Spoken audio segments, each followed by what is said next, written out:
महानगरपालिकेतील सत्ता स्थापनेचा तिढा सुटला का? संदीप गिरे ठाकरे गटासोबत काय चर्चा झाली? ते म्हणतात की सकारात्मक चर्चा झाली. नेमकं काय सकारात्मक? नक्कीच आज संदीप गिरे बरोबर जवळपास 10 लोकांचा त्यांचा गट आहे. 2 अपक्ष सुद्धा आज त्यांच्याबरोबर आलेले आपण सगळ्यांनी बघितलं आणि त्यामध्ये आमची चर्चा झाली. अगदी अंतिम टप्प्यात आहे, सकारात्मक आहे आणि आम्हाला विश्वास आहे की यातून चंद्रपूर महानगरपालिकेमध्ये सत्ता स्थापनेमध्ये कुठेही अडचण येणार नाही. संदीप गिरे म्हटले की आम्ही महापौर पदावर ठाम आहे, त्यासाठी काँग्रेसला ते मान्य आहे का? ते म्हटले की आज संध्याकाळपर्यंत घोषणा होईल. नाही, असं आहे की महापौर पदाच्या संदर्भात ते जरी बोलले असले तरी त्यांची हे काँग्रेसबरोबर राहण्याची त्यांची इच्छा आहे. प्रायोरिटी त्यांची काँग्रेसला आहे आणि त्यामुळं अगदी स्वतः त्यांची भूमिका काँग्रेसच्या बाजूला असल्यामुळे मला अडचण वाटत नाही.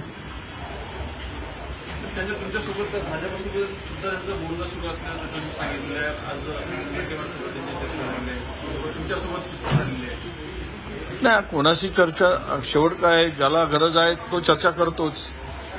आम्हालाही गरज आहे बहुमतासाठी आणि भाजपला सुद्धा गरज आहे.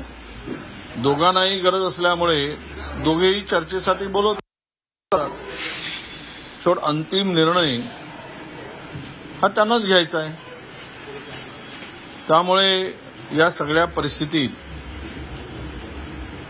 उभाटाची भूमिका आणि त्यांच्या बरोबर असलेल्या लोकांची भूमिका ही आज तरी मला चर्चेतून सकारात्मक दिसली आणि आमच्या बाजूला दिसली. सुरुवातीला 2.5 वर्ष किंवा 1.25 वर्ष महापौर पद त्यांनी मागितलेलं आहे.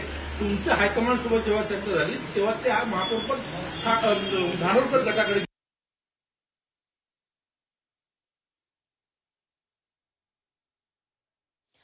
तर चंद्रपुरात सत्ता स्थापन करणार असल्याचं वडट्टीवारांनी यावेळी म्हटलेलं आहे. महापौर पदाबाबत वडट्टीवारांनी ही मोठी अपडेट दिलेली आहे. चंद्रपुरात सत्ता स्थापन करणार असल्याचं यावेळी वडट्टीवारांनी म्हटलेलं आहे. 2 अपक्ष नगरसेवकांसोबत चर्चा झाल्याची सुद्धा माहिती यावेळी वडट्टीवारांनी दिलेली आहे. चंद्रपुरात गेल्या अनेक दिवसांपासून अंतर्गत गटबाजी दिसत होती, मात्र आता वडट्टीवारांनी यावर महत्त्वपूर्ण माहिती दिलेली आहे. चंद्रपुरात सत्ता स्थापन करणार असल्याचं त्यांनी म्हटलेलं आहे. तर 2 अपक्ष नगरसेवकांसोबत चर्चा झाल्याची माहिती सुद्धा त्यांनी दिली आहे.